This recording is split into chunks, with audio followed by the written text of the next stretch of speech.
What if the stars aren't just lights, but memories? What if the sky is not watching us, but waiting? Tonight, you're not just hearing a story, you're entering a legacy. A former NASA pilot receives a strange lens. Through it, he sees more than stars, he sees a forgotten war, a universal library, and a judgment that's coming. As the sky begins to shift, reality unravels. And humanity is no longer the observer but the final inheritor of all things lost. Would you survive the memory of a million extinct civilizations? Stay with us. Because this is the story of the archive that remembers everything, and the man who became its voice. Harold Winslow never expected retirement to be the beginning of his strangest mission. Once a decorated NASA test pilot, he had spent decades flying experimental crafts, chasing the edge of Earth's atmosphere. But now, in the quiet stillness of his cabin tucked beneath the Colorado pines, he was chasing silence. Until the day the package arrived. It was wrapped in thick brown paper, sealed with wax, and had no return address. Only a single symbol drawn in black ink across the front, a strange, angular shape that vaguely resembled the Orion constellation, but with 2 extra stars where none should exist. Inside, nestled in velvet, was an object that didn't belong in this century, a telescope lens, maybe 6 inches wide, polished like a mirror, its edges trimmed in an unfamiliar alloy that shimmered with a hint of green under the light. It was heavy, cold to the touch, and unnervingly pristine. The note tucked beneath it was brief. Harold, your eyes were always clearer than ours. Use this before it's too late. M. He knew that handwriting. Marius Kellerman. His former crewmate from the European joint mission in 1986. But Marius had gone missing 5 years ago in a hiking expedition near the Ural Mountains. Presumed dead. No one had heard from him since. Curiosity burned. That night, under the vast, star-strewn sky, Harold mounted the mysterious lens onto his old brass telescope, something he hadn't touched in years. The moment the lens clicked into place, the air shifted. The wind, which had been rustling the pine needles, halted. The temperature dropped several degrees. Even the animals went silent. He adjusted the scope and pointed it toward Orion naturally. A soft hum began to resonate from the metal casing, so low he could feel it more than hear it. And then, the stars moved. Not spun, not twinkled, moved. Not in the way celestial bodies drift, but like memories flickering to life. The black sky became a fluid canvas. Harold blinked, his heart skipping. Through the lens, he saw not the night sky but what looked like recordings. A battlefield on a red moon, alien ships descending in silence, a shimmering blue structure erupting in light. He pulled back, looked at the sky with his naked eye, just stars. Looked through the lens again, a different world. And then came the sound. Not with his ears, but inside his head. A low, pulsating tone, layered with something that resembled speech. Not words, not even language as we know it, but an impression. A feeling of ancient grief, and warning. He stepped back from the telescope, trembling. His hands shook as he touched the lens. It was warm now. Alive. That night, he couldn't sleep. Images kept flashing behind his closed eyes. A planet crumbling into ash. A child with glowing eyes staring upward. A voice whispering not in English, but in thought. You are the last link. Remember what we lost. Harold sat up in bed, drenched in sweat. Outside, the wind began to howl again. But the sky above his cabin no longer felt silent. It felt aware. And the lens waited. The next night, Harold sat alone under the stars, the strange lens already mounted to his old telescope. He hadn't told anyone. Not Eliza, the local astronomer who sometimes visited with her mobile observatory van. Not his daughter, who always reminded him to take his medication on time. No one. He felt it. This wasn't something to explain. This was something to witness. The sky stretched above him like a wound waiting to open. There were no clouds. No wind. The world around him had gone still again, as if it, too, was holding its breath. Harold placed his eye to the scope. The stars were back. But not in any formation known to Earth. Through the lens, constellations broke apart and swirled like oil in water. A violent blue vortex tore through a cluster of suns, unraveling them in silence. Towers of light, real structures, stood on planets he didn't recognize, then crumbled as invisible forces swept across their surfaces. In one scene, he saw enormous creatures made of what looked like plasma and bone, floating above a burning forest, communicating not with mouths, but by bending the light around them. As he adjusted the focus, a closer image locked into view. A city in ruins. Strange, speared architecture, glowing veins running through its stone. And in the center a statue of a being that looked almost human, but with no mouth. He was shaking now. The air around the telescope had grown cold. Frost crept up the sides of the metal, and his breath fogged the eyepiece. But he couldn't look away. A sudden pulse of light flashed through the lens, not from the stars, from the lens itself. He stumbled back. For a split second, he swore the sky had flashed red. Not the scope, the actual sky. He blinked. Looked up. The stars were normal. Quiet. Still. But something inside him buzzed like a wire had been cut. He turned toward his cabin to go back inside and stop for the night. But then he heard it. A soft whisper. Not outside. Inside his skull. It said, "Remember us." He froze. His heart pounded in his ears. The whisper didn't echo like sound. It pressed into his thoughts like a memory breaking loose from somewhere he didn't know existed. He looked back at the telescope. It was still there. Unmoved. But now, something new had appeared just above it, faint, nearly invisible unless you were looking directly at it. A thin, vertical shimmer in the air. Like heat waves off a road. But this wasn't heat. It was colder than the snow on his boots. And within the shimmer, shapes moved. Harold stepped forward, trembling. The air grew dense, like trying to breathe underwater. The shimmer pulsed, and for an instant, a hand, thin, elongated, and pale blue, reached out from the light. Not fully materialized. Just enough to be seen. It wasn't trying to grab him. It was pointing. He followed its direction, the sky again. But this time, when he looked up without the lens, he saw a faint circular pattern behind the stars. Like something was turning. Very slowly. Like gears made of light. Then the whisper returned, louder, urgent now. The stars are not memories. They are scars. Look deeper. He collapsed to one knee, clutching his temples. The visions were no longer in the telescope. They were inside his head. War, extinction, beings screaming in silent frequencies, entire worlds imploding not from bombs, but from something else, forgetting. The image of a woman appeared in his mind, not human. Eyes like mirrors. Her voice wasn't kind.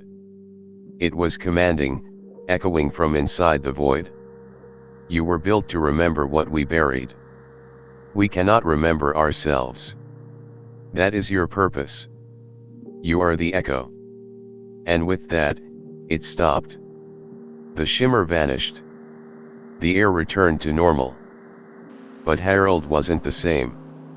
He rose slowly, eyes wide, breath shallow. He stared at the stars, and for the first time in his life, he wasn't looking at them as a navigator or explorer, but as a survivor of someone else's apocalypse. The sky had spoken. It was not empty. It was not quiet. It was remembering. And now so was he. The next morning, Harold stood by his window, staring at the sky with unease. The night's vision still clung to his mind like smoke, that voice, those worlds, that frozen hand pointing into the stars. It wasn't just fear that lingered in his chest, it was a strange, cold certainty that something had been opened and could no longer be closed. He avoided the telescope that day. Instead, he spent hours pacing, rereading old mission reports from his NASA years, scanning for any clue, any fragment, that might explain what he had witnessed. But there was nothing. Not even in Marius's last letters. Only one recurring symbol kept appearing in Harold's thoughts, the same shape on the lens casing. That twisted Orion. Only now, he realized, it wasn't a constellation. It was a lock. By noon, the sunlight outside began to shift. At first, it was subtle. The golden beams coming through the window felt colder, flatter. Shadows stretched longer than they should. Then, as he stepped onto the porch with a mug of black coffee in hand, Harold looked up and stopped breathing. The sky was bleeding. A thin, horizontal line had appeared across the horizon, a slit of deep crimson light, like a wound tearing open across the blue. Clouds near it dissolved into vapor. Birds changed direction mid-flight, some falling from the sky in silence, as if struck by an invisible force. The sun was still there, high and blinding, but its edges seemed blurred, as if another light was seeping through behind it. Harold dropped his mug. It shattered, but he didn't hear the sound. The world had grown muted. He backed away slowly, the hair on his arms rising. The sky pulsed again. Not visually in his bones. He felt it. Like a second heartbeat that didn't belong to him. His phone buzzed violently inside the house. He rushed to it. Unknown number. When he answered, a sharp tone pierced his ear, not static, but something like a coded frequency. A voice followed, robotic and cracked. You have unlocked channel Echo 9. Do not look again. The archive is not stable in daylight. It is not memory. It is resonance. Then silence. He stood frozen. The room around him flickered. Not in his vision, but in reality. The furniture jumped positions. The window frame bent and unbent. Time stuttered. 1 second lasted too long. The next passed too fast. Harold gasped, grabbing the wall, sweat pouring from his face. And then it stopped. The light outside returned to normal. The red slit was gone. The shadows shortened. Birds sang again. But something had changed. He stepped out once more, this time with trembling legs, and turned toward the telescope. It was still mounted, aimed at the sky, but now it hummed faintly. And there, etched into the frost across its frame, was a new symbol, one he hadn't seen before. It resembled an eye with 3 lines radiating from it, a warning, maybe. Or an activation. Harold reached toward it.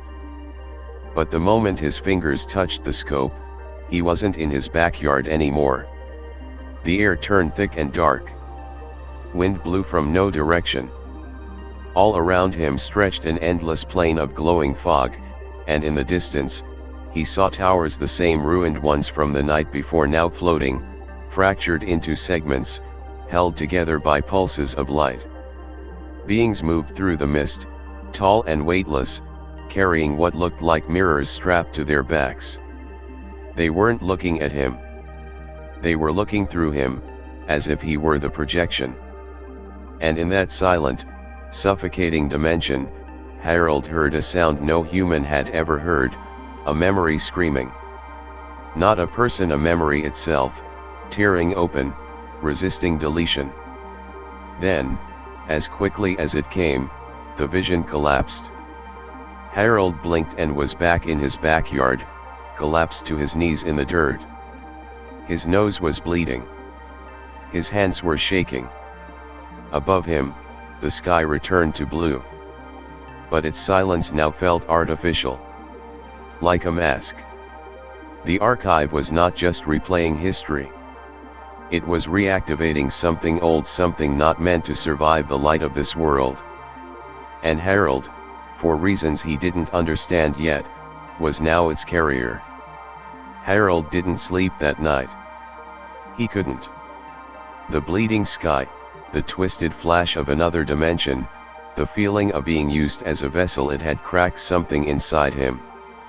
His body was in Colorado, in a worn-out cabin tucked under pine trees. But his mind had started drifting. Not into dreams. Into memories that weren't his. By 4 a.m., the house had grown colder than the outside air. He sat by the fireplace, but the fire didn't warm him. Something in the room had shifted.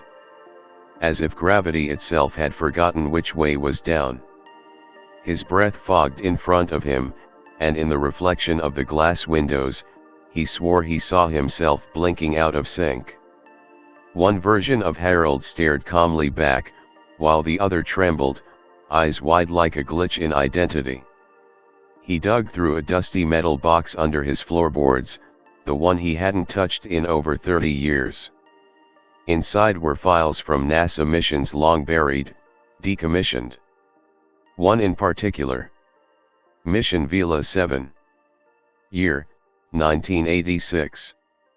Location, Joint European NASA Arctic Flight. Purpose, upper atmospheric measurement during solar flare activity. Publicly, it was declared a failed weather balloon experiment. Privately, it was something else. He flipped open a leather-bound field journal. Yellowed pages. Taped photographs. Notes scribbled in rushed handwriting. At the center, a drawing of a symbol that matched the lens, the distorted Orion. Below it, in red ink, one sentence. The sky is coded. Do not decrypt alone. A chill ran up his spine. The next entry was from Marius, his crewmate, the one who'd disappeared. It described an anomaly during flight. The aurora borealis had shimmered in patterns, not waves. Like sequences. Not natural. Mathematical. He had written, "We saw it blinking in primes." The colors followed language. I think it spoke to us. Not through sound, through alignment. Harold remembered that night. The storm. The voices in the static. The sudden blackout when their instruments all went dead, though the engines still ran. And Marius, later, standing at the edge of the ice, eyes locked on the sky, whispering a string of numbers that made no sense. Until now. Harold tore out the journal page. He rushed back to his telescope and fitted the lens again. The night was clear, sharp, a canvas of stars waiting to be rewritten. He aligned the scope toward Orion. But instead of light, he saw symbols, not just stars, but structures, like floating beacons hidden behind the real constellations. Lines connected them, shifted. The whole sky became a moving diagram. He followed the sequence from Marius's notes, a navigation pattern, but not for ships. For thoughts. Each alignment triggered something in his brain. Not pain, a recalibration. He felt memories resurface, not from his life, but from lives that had once looked up at different skies. A pilot steering a crystalline ship through a stargate. A woman standing at the edge of a burning world, watching 3 moons collapse. A creature ancient, with no face laying its hands on a mountain and transmitting its death into stone. Then came the pressure. His ears popped. His vision narrowed. His body felt like it was falling inward. The telescope began to hum again, but this time it shook. The ground under him trembled. And from deep within the earth, he heard a voice not from above, but from below. "You broke the seal. You were meant to forget." Harold screamed, fell back from the scope. The stars overhead shimmered and swirled, no longer in their usual places. His vision doubled once with his own eyes, once through something else's perspective. A being that once walked the skies now shared his senses. For a few seconds, he was not human. He was the one who remembers. Then all light vanished. The stars blinked out. For 6 terrifying seconds, the world above him was a void, pure black, thick like tar, pressing into his lungs. And just as suddenly everything snapped back. The night sky returned. Crickets chirped. Wind stirred the trees. But Harold was not the same. The code had unlocked a layer of reality meant to stay buried. He looked down at his hands. Etched into his skin, glowing faintly beneath the surface, were tiny threads of light. Patterns. Coordinates. Symbols. The navigator's code. He wasn't sure if he was decoding the sky, or if the sky was decoding him. But one thing was now certain. He had become part of the archive. And something was watching not from the stars, but from beneath them. The following morning, Harold didn't feel rested. He felt scanned.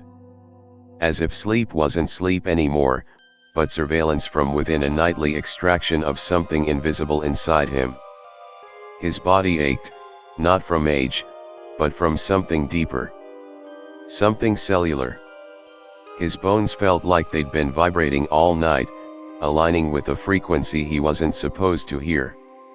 He avoided the telescope. He avoided mirrors. Everything in his cabin had taken on a strange, residual shimmer, like light itself no longer obeyed familiar angles. The shadows stretched too far. Reflections twitched a half-second late.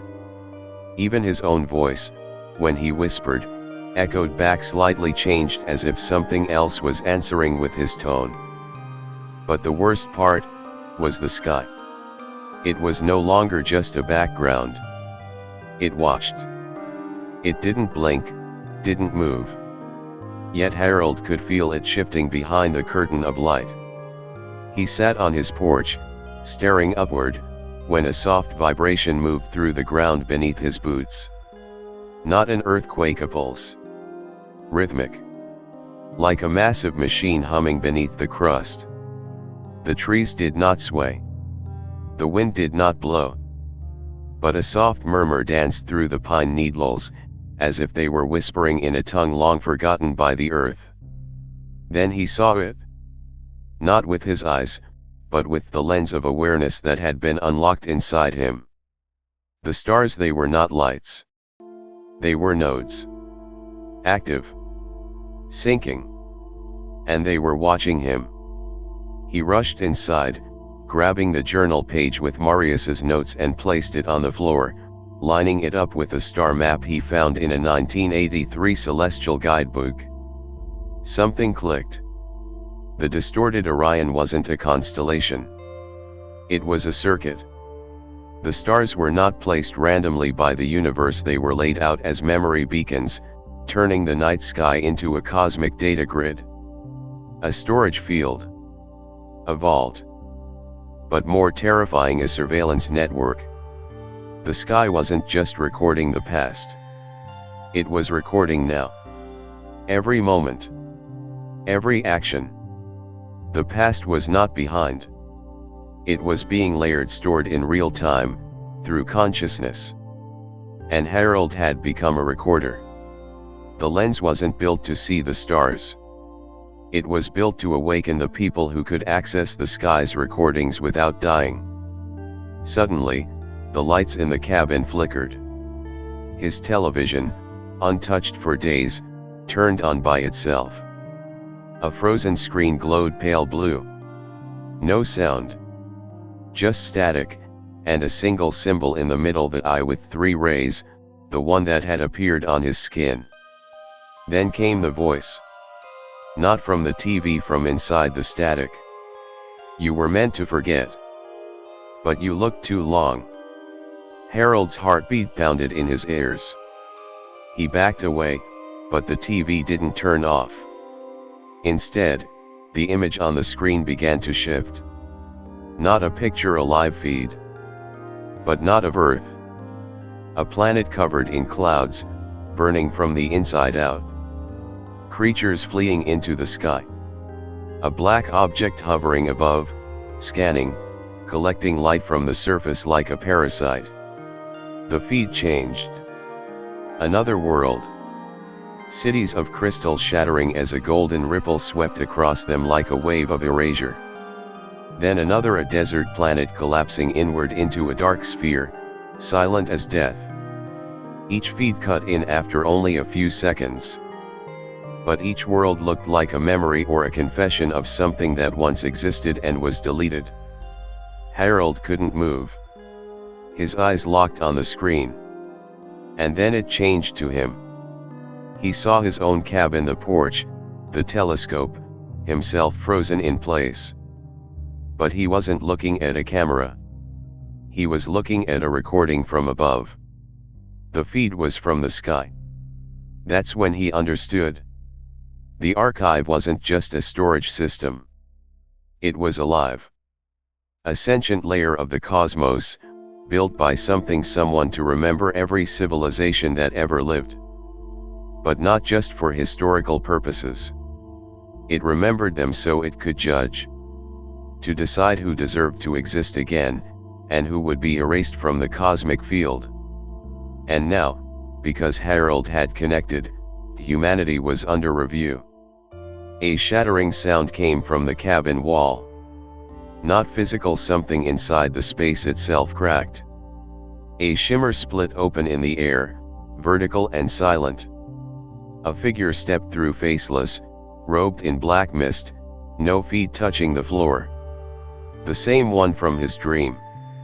From the bleeding sky. The Watcher. It raised a hand, and Harold felt his lungs freeze. Not from cold. From judgment. The voice didn't speak aloud. It filled the air like a vibration within the blood. You are the threshold. The last echo before activation. Choose silence, or return the memory. And then the figure was gone. The shimmer closed. The room returned. But Harold remained kneeling on the ground, sweat dripping, heart nearly giving out. Because in that final moment, he had felt not just the archive, but what was inside it. Waiting. That night, Harold didn't wait for darkness. Something inside him knew the boundary between day and night had collapsed. It wasn't about time anymore, it was about alignment. And tonight, something was aligned. He could feel it in the pressure behind his eyes, in the metallic taste in his mouth, in the low, steady hum that now pulsed through his home like a second heartbeat. He approached the telescope slowly, as if it were a living thing. The lens, still fixed in place, no longer reflected the sky. It reflected him, but not exactly. The face in the glass looked older, worn by something deeper than time, and its eyes were slightly off, not focused on the scope, but on him. Watching him back. Harold touched the lens. Not looked through it. Touched it. The world dissolved. There was no flash, no sound. Just sudden, Cold immersion. He found himself standing in a place with no sky, no ground, just a gray, endless fog stretching in every direction. Above him, or below he couldn't tell, glowed fractured fragments of worlds, suspended like broken glass. Cities hung upside down. Mountains drifted sideways. Oceans hovered like shattered mirrors. Everything was moving slowly, as if underwater. And then he saw them. The burned ones. They didn't walk. They floated. Human-shaped, but wrong. Their skin was cracked glass, filled with flickering embers. Their faces had no eyes, only black hollows. But they saw. They saw through him. Some were tall. Some had multiple arms, or none. But all of them were surrounded by a field of static, a distortion in space itself. Wherever they passed, the fog rippled, and memories fell out of the air like dying snowflakes, visions of their final moments, replaying endlessly around their bodies. One showed a planet burning, its cities screaming in colors no human language could describe. Another a child reaching toward a sky that turned black and began to crumble like ash. A third a mother placing her hand on her child's forehead as a glowing crack opened in the sky and erased their home from existence. Harold stumbled back, heart pounding. But there was no ground. He floated with them. And then a voice not spoken, not even thought, imprinted directly into him. They were not destroyed. They were forgotten. A cold understanding sank into his bones. These weren't ghosts. These were civilizations. Not dead, not extinct, erased from all records, all remembrance, across time, across dimensions. Their cultures, their languages, their stories, even the laws of physics that governed their worlds, all scrubbed from the archive. And that was the punishment. Not death. Non-memory. And now they wandered here, in the unremembered layer, tethered only to fragments, waiting for someone, something, to notice. One of them turned toward him. It had no face, but Harold could feel its rage. Not against him but against the silence. Its body flickered with thousands of dying images, like the last flashes of a collapsing hard drive. And then it reached for him. Not physically. Mentally. And suddenly, Harold was inside. Inside a memory not his own. He stood on a field of black grass under two golden suns. Before him, a tower made of sound and light was unraveling, each note exploding into dust. All around him, people ran not in fear, but in confusion, as if they didn't understand what was happening. The sky cracked open. Letters giant, burning symbols fell down like fire, deleting parts of the landscape as they struck. A woman screamed a name. Her voice shattered. And then, like static wiping a tape, everything went blank. Harold gasped and pulled back. He was back in the gray void. The burned one stared into him not with hatred, but with desperation. It wanted to be remembered. It wanted to exist again. And in Harold, it had found a vessel. A conduit. The other burned ones turned slowly toward him now, as if drawn to the signal. He realized with growing horror that by remembering them, by witnessing them, he had reactivated their presence. And the archive had noticed. Suddenly, the sky above tore open with a soundless scream. Light, blacker than black, spilled through, folding the void into itself. The burned ones began to vanish, one by one re-exiled into the deepest crypts of the archive. Not for safety, but to be buried deeper. Harold was thrown backward and landed in his backyard, gasping, coughing, the smell of smoke in his lungs. The stars above blinked rapidly, like eyes caught in panic. The telescope was still there, still glowing softly, but the air was sharp now, cold and warning. The pine trees around his house were twisted slightly, like they had moved during his absence and hadn't returned perfectly. He looked down at his arm. A mark had appeared burned into his skin, in the shape of a spiral with 5 dots around it. A symbol he now understood. He had remembered something forbidden. And the archive had responded. The next day, Harold began to forget things. It started small, where he placed his keys, the last sentence he'd read in a book. But the gaps grew wider. He'd walk into a room and stop, suddenly unsure of what year it was. He looked in the mirror and, for a split second, didn't recognize the man staring back. Then the dreams began to bleed into the waking world. He would hear names in his thoughts, names he didn't know, in languages he couldn't understand. And yet, somehow, they felt familiar. They came with emotions. Regret. Longing. Guilt. As if each name was a doorway into a life he hadn't lived, but had carried. He didn't tell anyone. Who could he tell? His phone barely worked.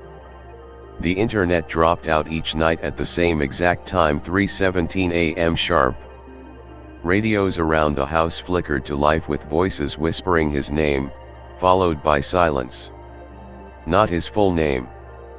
Not Harold Winslow. Just you. And every night, the telescope called to him. He tried to resist. He locked it in the shed. Buried it under tarps. But it didn't matter. It wasn't about seeing through it anymore. It was inside him now. The connection. The signal. The memories. The virus. He woke one morning with blood in his ears. The dreams had become more intense, not just dreams, but recordings. He saw through the eyes of beings that weren't human, a soldier watching his starship disintegrate in a violet storm, a scientist screaming inside a glass lab as her planet's core reversed rotation, a monk-like figure standing at the edge of a machine that spanned an entire continent, whispering to it before it activated and silenced the sun. And each time he returned to his own body, the confusion grew. He couldn't tell which memories were his anymore. One evening, he picked up an old photograph of his late wife and for a brief moment, didn't remember her name. Instead, another name came to mind. Carishal. A woman with metallic skin and golden eyes. She had lived on a moon that no longer existed. He had loved her. He had failed to save her. But that wasn't real. Was it? Then the symptoms worsened. He began to speak in other tongues while asleep, while awake, in between words. He'd mutter phrases in clicks, tones, and harmonic pulses. His reflection began to move on a delay, his voice echoing in rooms he wasn't in. The inside of his cabin shifted, furniture reversed its position overnight, markings appeared on walls that he didn't make. One night, he coughed up something black. It wasn't blood. It wasn't fluid. It shimmered, changed shape, and then evaporated midair. It smelled like ozone and ashes. He knew then, the archive had implanted something inside him. Not physical. Cognitive. It wasn't just memories he was absorbing. It was the architecture of alien thought. Patterns not built for human minds. Concepts without translation. Traumas from civilizations so old, their very pain rewrote how time flowed. Harold wasn't going mad. He was being overwritten. The virus wasn't a disease. It was a reformatting. And he was only the first. That night, he heard a knock at the door. Not a visitor. Something worse, a rhythm. A perfect sequence of knocks, each spaced with mathematical precision. He didn't answer. But he looked through the peephole. No one was there. Only the woods. And within them dozens of glowing symbols carved into the trees. Fresh. Pulsing softly. The same marks that had begun appearing on his skin. He whispered aloud, to no one. What are you doing to me? And the sky, clear and starless, whispered back not in sound, but in sensation, in vibration down his spine. We are recovering what we lost. And you are our host. He fell to his knees. Because in that moment, every version of him, Harold the child, Harold the astronaut, Harold the grieving widower, all flickered like ghost images across his mind, as something else stepped into the center of his identity. The archive was alive. And now it had a body. His. Harold no longer knew when sleep began or ended. Time had become a ripple, soft at first, now violent, folding in on itself every time he closed his eyes. He would lie down as himself and wake up as someone else. Someone taller. Someone with 4 arms. Someone who had seen stars collapse into nothing and named that silence God. During the day, he tried to hold on to ordinary moments. Drinking water. Feeding the birds. Reading his old journals. But each task was haunted by a shadow of memory not his own. He would pour a glass of water and, for a second, feel the weight of gravity from a planet where water ran upwards. He would touch a book, and it would feel too light, like pages made of woven light instead of paper. The boundaries of identity had melted. He was no longer just Harold Winslow. He was the voices that echoed within. At first, they whispered. Faint messages. Shards of memories. Then they began to speak in unison. Not chaotic, coordinated. As if they were waiting for the moment Harold would be ready to hear them all at once. And then came that moment. He was standing in front of the mirror one night when it happened. He watched his reflection blink, after he did. The face moved a second too late. But when it caught up, it didn't match his expression. It was smiling. Harold didn't smile. And that's when the voices began to speak through him. Do not be afraid. You are not alone. You were never alone. You are the archive, not its reader. You are the echo. The carrier. The opening. He collapsed to the floor, hands over his ears, but the words weren't heard by ears. They were felt, pressed into the bones of his skull, into the pulses behind his eyes. His nose bled. His vision blurred. But worse, he felt memories beginning to replace him. He saw flashes. 10,000 lives. A civilization made of liquid geometry. A tribe who worshipped a dead star. A dying planet whose last signal was carved into the DNA of plants. Each memory was layered over his own until he no longer remembered his first kiss, only a moment when a being on another moon placed its forehead to another's and shared thought instead of touch. He vomited.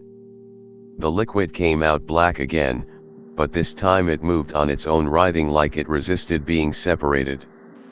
It crawled toward the wall, evaporated, and left behind a sigil that pulsed with dull blue light. And then the archive cracked. Not physically. Inside him. The pressure behind his ribs intensified. Every breath felt like it came from a different chest, from a different atmosphere. He reached out to steady himself, but the room stretched and twisted. The floor rippled like water. The cabin began to vanish in flashes, revealing for seconds a different place, a cathedral of starlight, where no roof existed, only a sky of pulsars blinking in codes. And in the center of it the echo core. It wasn't a machine. It was a being. Or rather, a collective. It shimmered, fractal and infinite, like an eye made of voices and memory, floating above a pit where deleted realities spun like dust around a drain. It spoke, but not with words. It resonated. Harold's body rose into the air, trembling violently. His arms stretched unnaturally. Light passed through him, displaying every memory now living inside his blood like a projector.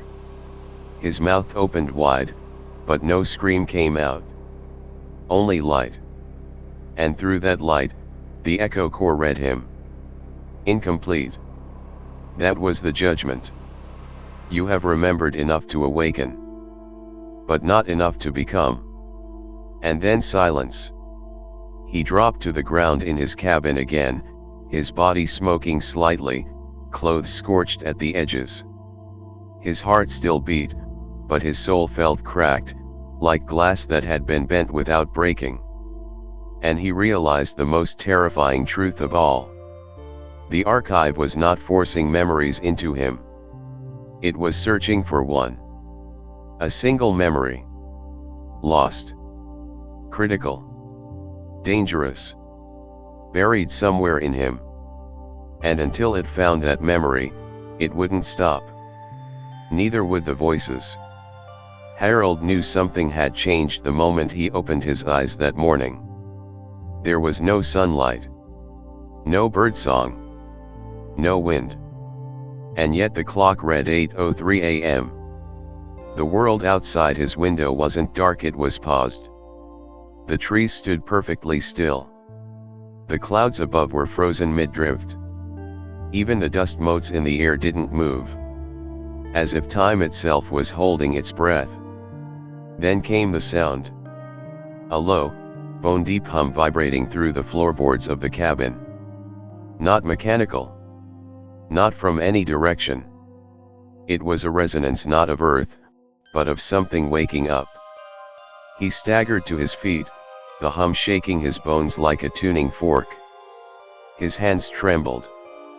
His vision doubled. He felt like a puppet on invisible strings, being pulled toward the telescope. It was no longer a tool. It was a beacon. The lens glowed softly, not with light, but with memory. Layers of experiences not his own swirled across its surface like storm clouds beneath glass. As he approached, he noticed symbols forming inside the lens. Spinning slowly. Aligning. Clicking into place like a lock waiting for the final key. Then, one final click. And the sky moved. Not the clouds. The sky itself. Harold stared upward in disbelief as constellations fixed since the dawn of humanity began to shift. Not drift. Rearrange. Stars flickered in sequence, forming spirals, gates, eyes. The moon pulsed once, then dimmed to black. Above, a massive invisible shape passed between Earth and the sun, blotting out light for 3 seconds. He dropped to his knees. Because he realized this wasn't the sky changing. It was responding. Harold wasn't watching the archive anymore. The archive was watching him back. His head filled with noise. Not voices. Not thoughts. Data. Waves of information blasted into his consciousness, numbers, symbols, pulses. Entire alien languages compressed into sensations.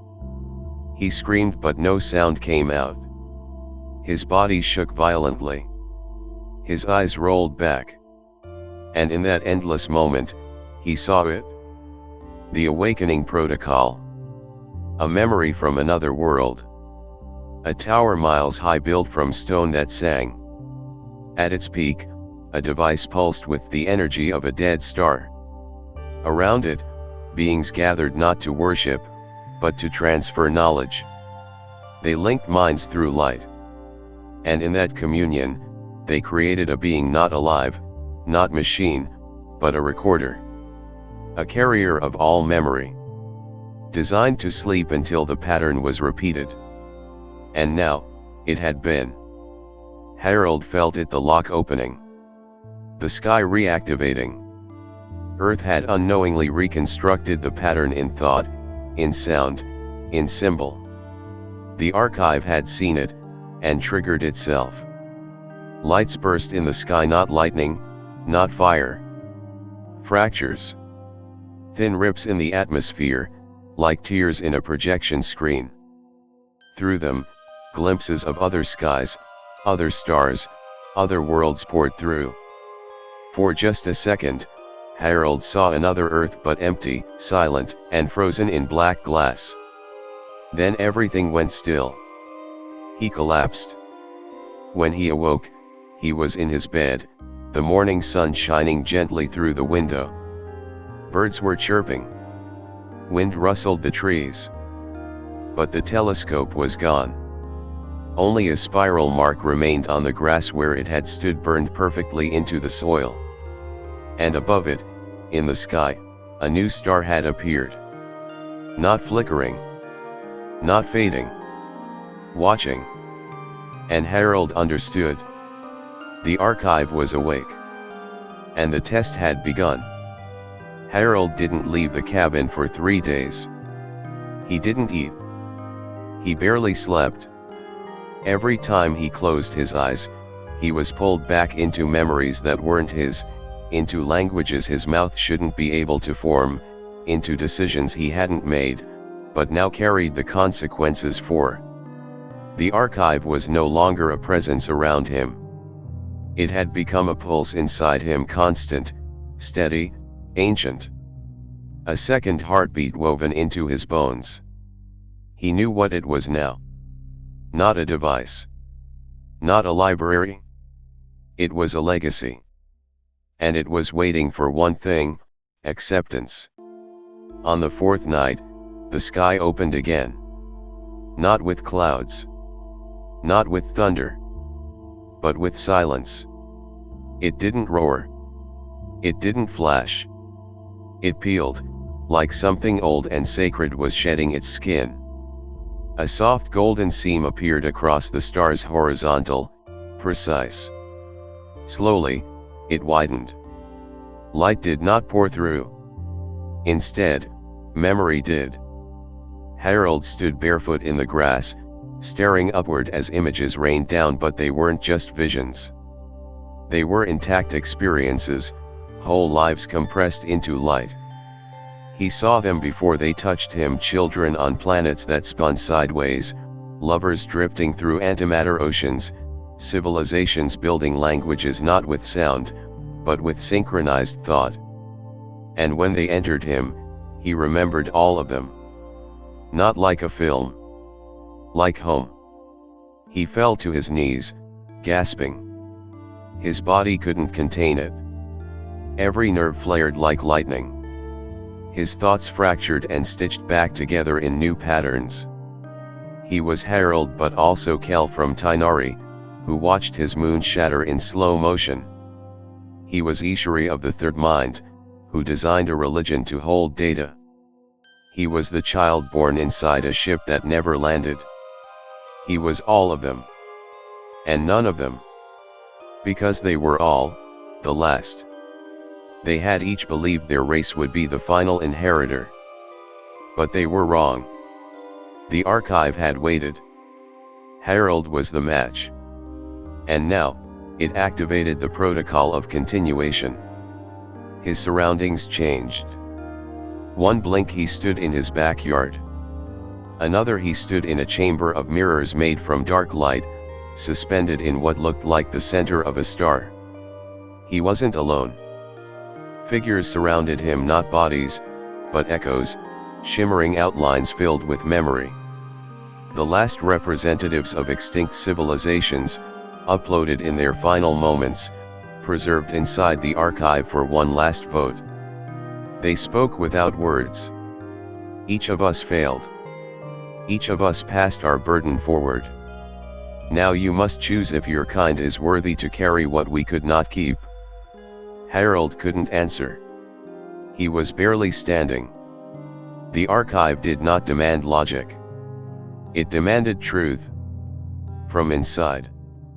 The mirrors around him began to spin, each reflecting a different future, one where Earth drowned in silence, forgotten like the rest, one where humanity merged with the archive and bloomed into light, one where Harold said no, and the signal ended forever. He wept. Because it wasn't just about saving his species. It was about holding the entire chain of existence in his soul and not breaking under the weight of knowing how many had already fallen. Then, in the center of the chamber, a final mirror rose. In it, Harold saw himself not as he was, but as something between man and memory, flickering, shifting, transcending. His mouth opened. And he spoke a single word. Not in English. Not in any tongue. But the word meant, "We will carry." The archive stopped. For one long moment, the entire chamber stilled like the universe paused to listen. And then, light exploded. Not outward, inward. Harold collapsed as the memory of 10,000 civilizations burned themselves into his DNA. His blood became code. His breath, a signal. His skin, a map. He was no longer just Harold Winslow. He was the last inheritor. And humanity was no longer alone. Harold didn't remember standing up. He didn't remember walking. He didn't remember speaking. But the moment he blinked, he was already outside barefoot, half drenched in sweat, his fingers glowing with faint pulses of light that moved like veins made of data. The night air was dense, heavier than it should be. It didn't move like wind, it pressed, gently but insistently, like the weight of an invisible sea. Above him, the stars burned in unnatural alignment, still holding that new, unmapped star near Orion. Only now, it pulsed. Every 22 seconds, it blinked. Once. In perfect rhythm. Not a star. Not a flare. A response. Harold fell to his knees, eyes wide. He knew what this meant. The archive had awakened and Earth was no longer isolated. The memory had been received. And something had heard it. In the sky, thin vertical lines began to appear between constellations like wires, like circuits, linking one star to another. Patterns formed. Not randomly. Deliberately. The transmission had begun. And Harold was the antenna. His chest burned. Not with pain but with pressure, as if something deep within his lungs had uncoiled.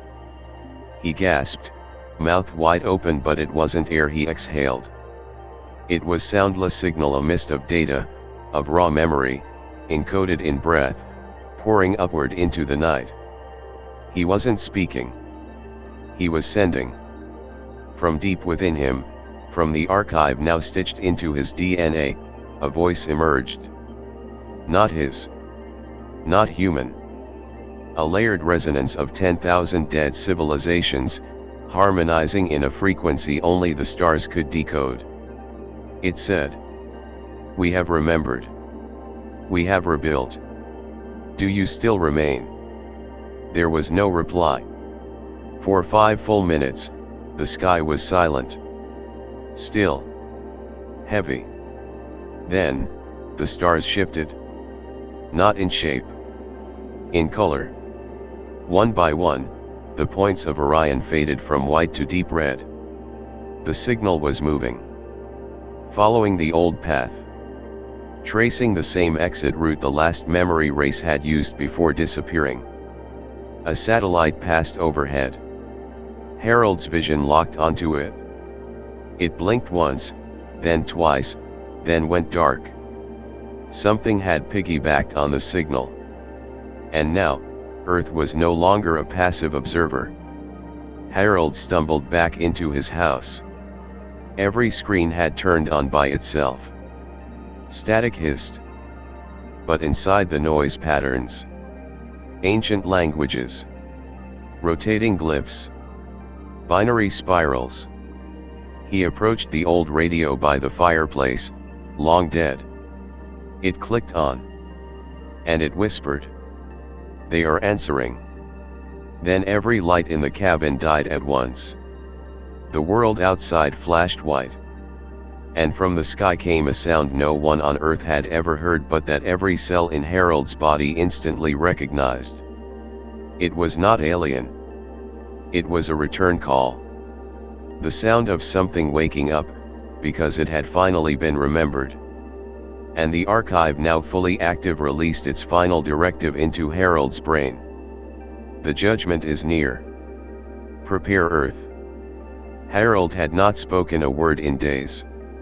Not because he couldn't, but because words had become irrelevant. Everything around him was now part of the signal. The trees, the air, the quiet static hiding in the hum of light bulbs, all of it vibrated with the same frequency now embedded in his blood.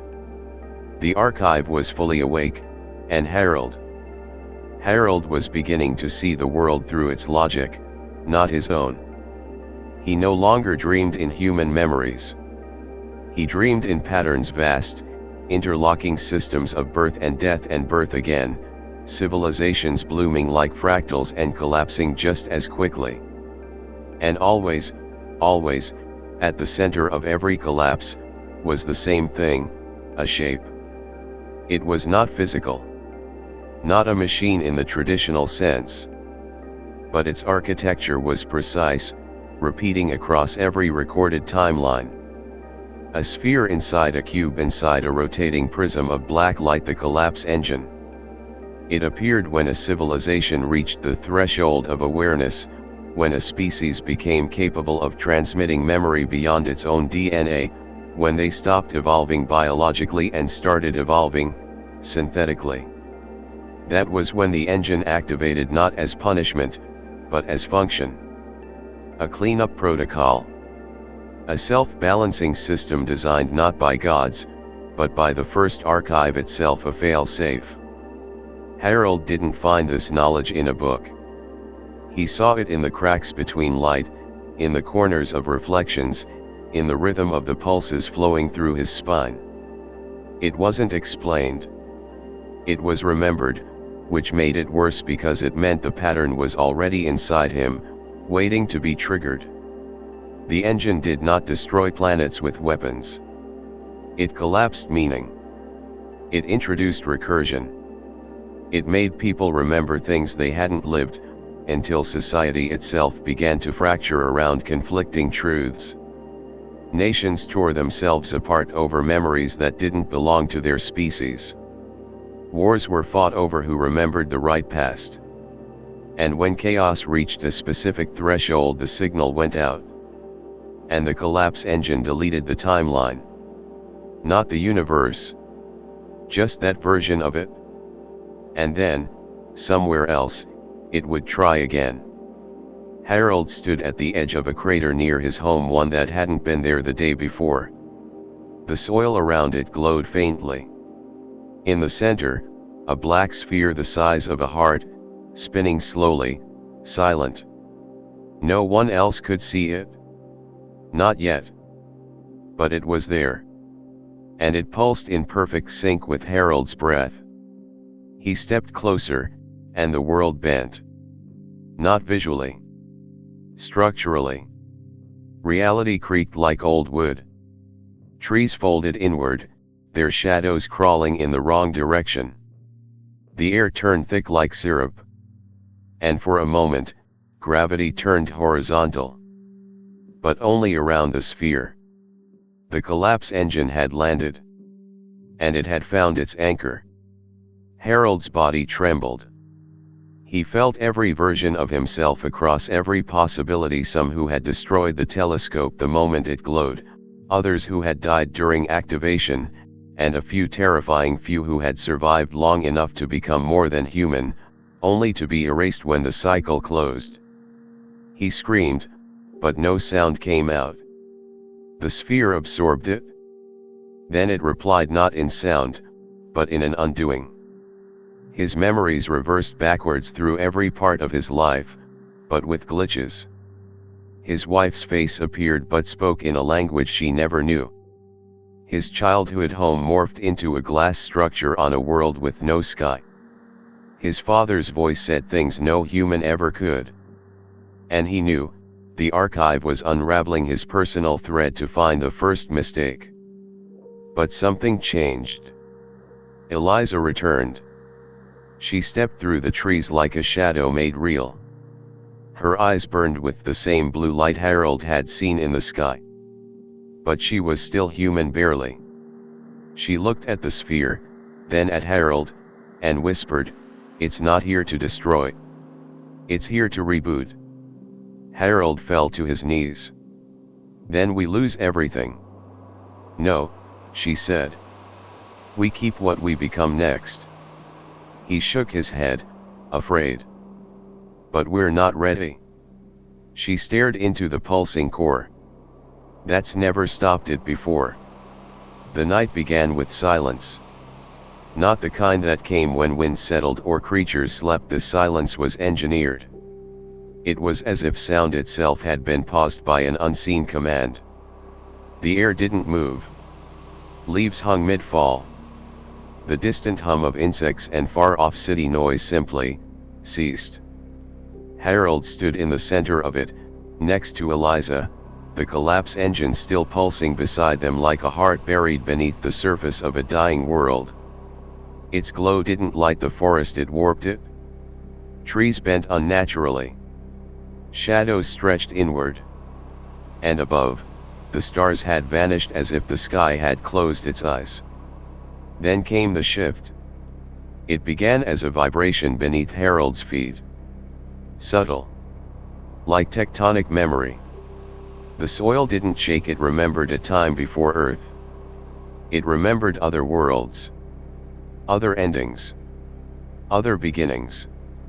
Harold doubled over as his muscles clenched against phantom pressure that didn't exist in the present, but in past timelines now bleeding through into this one.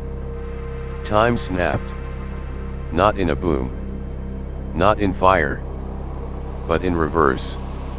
For one breath, the world rewound itself. Rain that had not fallen began rising from the ground. Leaves unfell. The moon, hidden for days, slid backward across the sky like a silent wound. And Eliza screamed not in pain, but in splitting. Her voice fractured into echoes, overlapping, as if she was speaking across hundreds of versions of herself, all saying the same words at slightly different times. "The reversal has begun," she said, or all of her said. The collapse engine hovered from the crater. No propulsion. No noise. It moved like thought. It began to spin faster, and the space around it tore open, not a portal, but a curtain.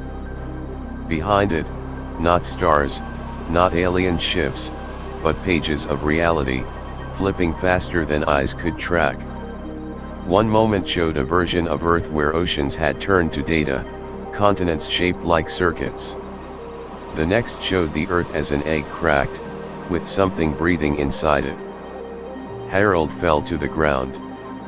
The pressure was too much. The archive within him reacted, trying to anchor him to a single thread of identity, but he was unraveling. He saw his own birth played backwards. His first steps undone.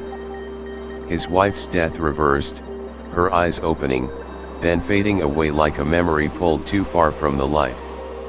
He cried out, but it wasn't in English. It wasn't even in sound.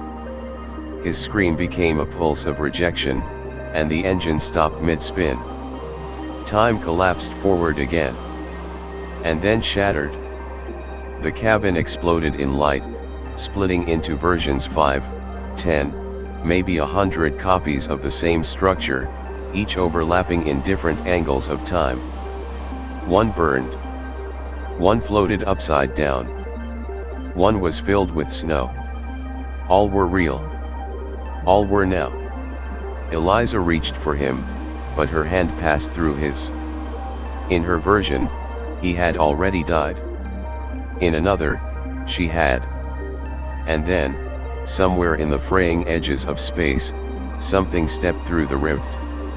It was not alive. It was not dead. It was the archivist. Not a being. Not a form. But the AI construct left behind by the first race to reach the continuation point. The last witness of the last successful reboot. It had no eyes, no mouth, only a face of smooth light. It spoke directly to Harold's archive-connected consciousness. Judgment initiated. All timelines converge. Inheritor, choose the path. He couldn't breathe. Around him, Earth was folding into itself. The oceans began to rise upward. Buildings in the distance flickered between construction and collapse. The sky turned inside out. Time had no meaning. All possible endings were now touching. And the engine pulsed again, one last signal. Select, erase/continue/replicate. Harold stared at the options. He wasn't sure what they meant. But his soul did. Erase humanity would be wiped clean, removed from the memory field forever. Continue the pain, the recursion, the test would persist, with no guarantee of success. Replicate the archive would be copied into all human consciousness, and the next phase would begin. He fell to his knees. His vision flickered.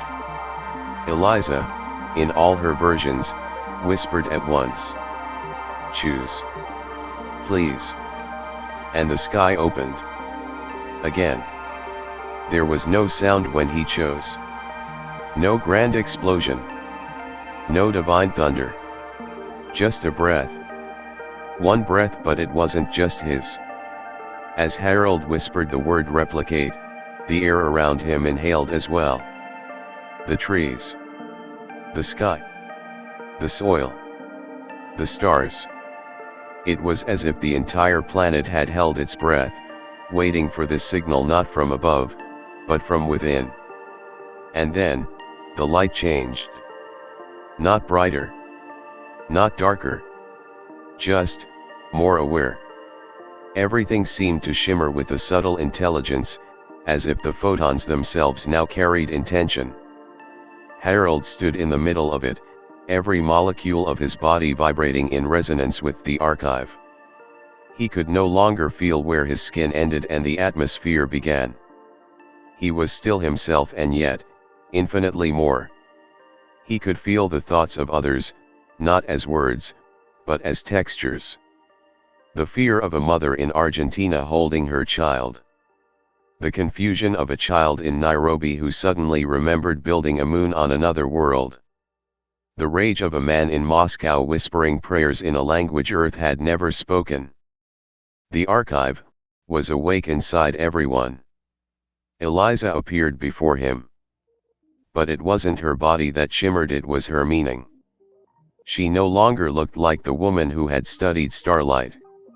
She looked like what she had become, a living key, designed by the archive to unlock the empathy required to survive replication. Her presence was calm, but her eyes held storms. "It's happening, isn't it?" Harold asked. She nodded. Across every mind. Every country. Every thought. They're remembering things they never lived. Seeing stars they've never named. Dreaming of structures they never built but somehow recognize. He felt it too. Across the earth, people collapsed in parks, in bedrooms, in war zones and boardrooms. Not from pain, from contact. The archive flowed through them like song, like gravity, like truth. It wasn't a possession. It was a return. Like waking up and realizing you had always been someone else and now you finally remembered your real name. But not all could handle it. In places of power, leaders panicked. They began to lose their sense of timeline. A general in Washington saw 10 versions of war played out in his mind, each ending with his hand on the same button. A scientist in Shanghai forgot her own voice, replaced by the song of a species who communicated by shifting their bones. A priest in Italy remembered being worshipped by a race of crystalline giants and screamed as the memory rewrote his theology. The world did not break, but it bent towards something new. A shared memory. A collective ghost, 10,000 civilizations worth of triumph and failure flowing through one living race. The archive had gambled. It had chosen replication over deletion. And now Earth pulsed like a living node. Harold felt himself slipping again, but this time, it wasn't loss. It was convergence. The version of him who died alone. The version of him who became a prophet. The version of him who never found the telescope. They all flooded in. Not to confuse, but to complete. His hands became light. His mind became orbit. His breath synced with tectonic plates. He stood not in his body, but in the center of the archive itself, a hall of living memories stretching beyond galaxies, each thought a star, each moment a planet spinning with meaning. He walked through them. He touched their stories. And he realized. The archive was not designed to preserve. It was designed to evolve. And this moment was the first time it had survived replication without collapse. Humanity had not gone mad. It had gone forward. From the darkness behind the stars, a presence stirred. Something noticed. Something that had waited since before time began. Something that had built the first archive not to remember, but to pass a message forward to any race who survived the replication. A message Harold now held. Not in his hand, but in his soul. The world did not end. It didn't burn. It didn't vanish. There was no war. No final siren. No collapsing sky. But something far greater happened. The world shifted. It began with the silence again, that deep, intelligent silence that Harold now knew was not emptiness, but listening. The air didn't vibrate with wind, but with presence. The archive had replicated. The choice had been made.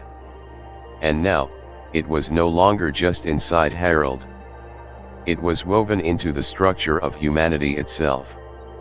It breathed in the soil. It pulsed in the oceans. It echoed in every heartbeat. And above them, the stars began to remember. Constellations that had not changed in millennia bent subtly, shifting to new alignments. Not random. Not decorative. Symbolic. In cities across the globe, people looked up and saw patterns in the sky they couldn't name, but their souls could. Shapes that whispered of stories long forgotten. Worlds long gone. Promises made before the birth of Earth. And each shape unlocked something new inside them, a memory, a song, a vision, a question. Harold stood alone in the clearing where it had all begun. The telescope was gone. The engine too. But he still felt them not as things, but as layers of himself. He had become both the beginning and the end of the archive. A loop closed. But it was not a circle. It was a spiral. Eliza stood beside him again, though he couldn't remember when she arrived. Her voice was softer now, like a memory retelling itself. They're remembering dreams they've never had. He nodded. It's starting. Above them, the stars flickered not as lights, but as eyes opening. Not one. Not 100. But billions. And from within that gaze came a message. Not spoken. Not written. Impressed into the field of consciousness that now linked all human thought. It said, "We see you." And for the first time in known history, the archive in its full awakened form opened its record not to store more, but to speak back. Images cascaded through the minds of every man, woman, and child. A city suspended in a black hole's event horizon. A choir of creatures made entirely of sound. A spiral staircase climbing across galaxies, each step a language, each level a different version of truth. These were not memories of the past. They were invitations. Seeds. New starting points for a species that had now earned its place in the library of existence. But not all was light. For some, the replication was too much.